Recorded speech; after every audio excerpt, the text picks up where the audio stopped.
Betsy Price, thank you so much for joining us. We really appreciate it. I'm pleased to be with you. You're a former Tarrant County tax assessor. You were the longest serving mayor of Fort Worth. Now you want to be Tarrant County judge. Why is that, and what are your priorities? You know, really, when I retired as mayor, I didn't intend to get back in this. But I started looking, and friends started looking, and said the county it's a critical time for the county. They're going to lose the county judge, who has 20 plus years, going to lose Commissioner Johnson, who has 36 years, losing Devin Allen, who's fairly new, and in 2 years they're going to lose the other two commissioners who've already said they won't run again, and potentially may lose the county administrator.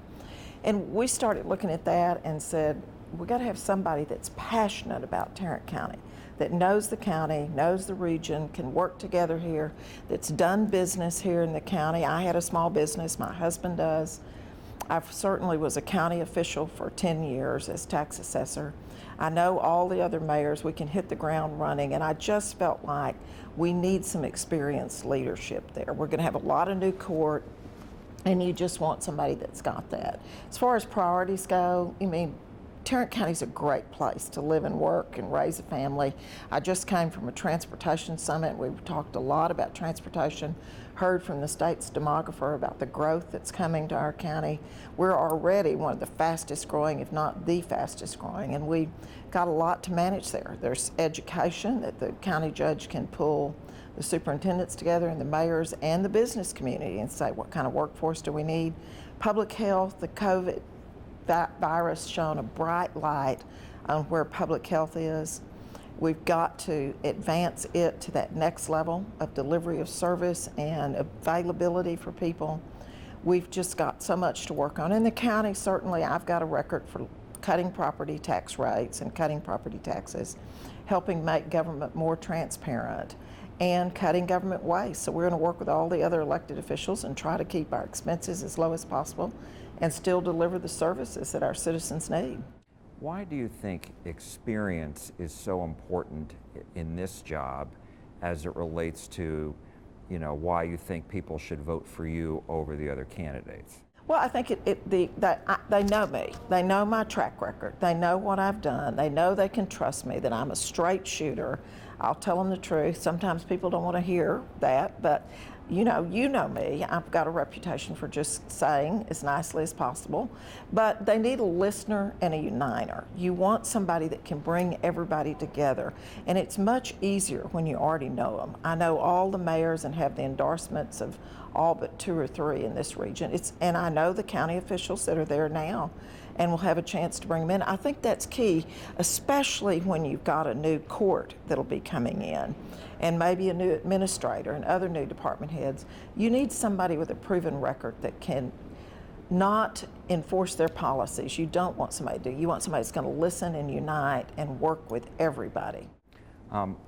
Speaking of endorsements, you've got a bunch. You have former Governor Rick Perry, George P. Bush, the current Tarrant County judge who's retiring, Glenn Whitley. One of your major opponents, Tim O'Hara, he's got former President Trump, Senator Cruz, the current Sheriff Wayburn. And so I'm wondering, what should people take away from those endorsements, if anything? I think endorsements are great because people know those names, but really, I think the average voter is looking more at the candidate and looking at their experience and looking at what are they going to bring to the table? What are they going to do when they get there? Can they work with everybody, or are we going to turn into one of those courts that squabbles constantly? I'm thrilled to have the endorsements I have. I also have our Police Officers Association, and I have the Sheriff's Deputies Association, because we've worked hard on law enforcement. I think those are the kind that people are really looking at. What does that person do in relation to the candidate that I'm looking at? And as you discussed some of your priorities on there, and I'm wondering, because Texas is growing so rapidly and a lot of businesses are moving here, some to Tarrant County and Fort Worth, and I'm wondering, is there anything that you think the county can be doing or should be doing that perhaps it is not right now to either lure new businesses and improve the tax revenues that come in?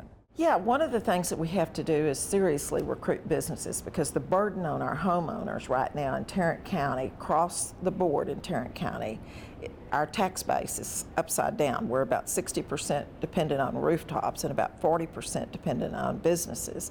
And for a really healthy economy, to keep the burden from being so high on homeowners, you'd rather be at about 55% business and 45% rooftops. So we've got to get out and recruit some more business, get the kind in that doesn't put a huge strain on your infrastructure, don't have potentially a lot of drivers, that a lot of people working from home helps. But I think what we can do is we can do a better job of communicating and promoting. In Tarrant County, most of the economic development starts at the cities, and the county gets at the table a little bit later. The county has an economic development department. I think we've got to, as a county, we've got to come together and say, our region, we need to do some additional promoting on. We need to work with Fort Worth, with Arlington, with Keller, with North Richland Hills, all of the areas, and all say, what have we got? What tools have we got? What spaces have we got that can be developed by these businesses?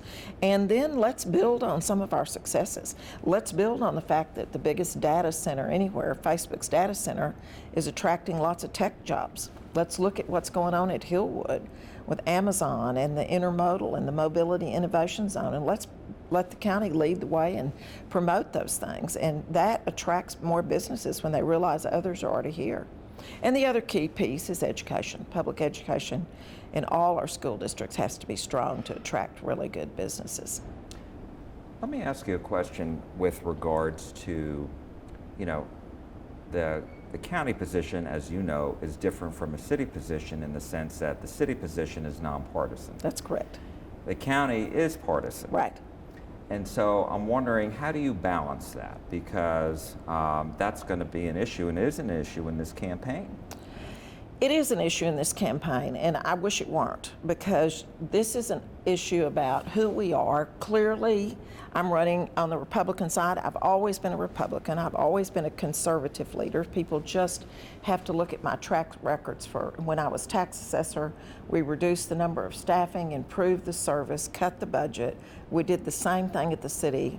Less government interference in your life. We bring business to the table to help us learn what we need. I don't want to bring Washington politics into Tarrant County. And I think when you start getting, the citizens need, the voters need to know that their representative is conservative if they're voting in the Republican primary, probably liberal if they're voting in the Democrat primary, but they need to know that we are going to work together and we're going to get this job done on behalf of our citizens. Not give up our own values, but work together. Just a couple of other questions, and I appreciate your time. Just along that lines, as you know, one of your main opponents, Tim OHara, has questioned your conservative bona fides. He's brought up, the letter to the clergy early on in the pandemic to keep their doors closed. He's brought up your attendance at a rally in support of Black Lives Matter, George Floyd, after his death. So how do you respond to him and let the voters know what they should think? I'm not going to respond to lies, and I'm not going to respond to distortions like that. I'm going to ask people to look at my track record, I don't believe if I'd supported the Black Lives extremists, we're talking about the violent groups here, that the police department and the sheriff's deputies would be supporting me, and they are.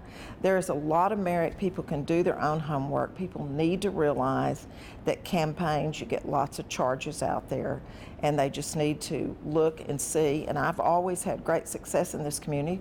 People have trusted me for nearly 20 years to serve. They need to know that this is my home, Tarrant County. I've always been here, and I've had a business here, and look at who all's in this field and what they're bringing to the table. And my last question to you is with regards to COVID. It's been a long 2 years for people. Mm-hmm. How does the county try to get past that? I know it's a national issue, but is there in some way something that the county could be doing that it perhaps is not? Yeah, you bring up an important point. I think one of the things that I do bring to the table as an experienced leader is the fact that I've lived this COVID. I was leading the 12th largest city in the nation, the largest conservative Republican-led city in the nation, all during COVID.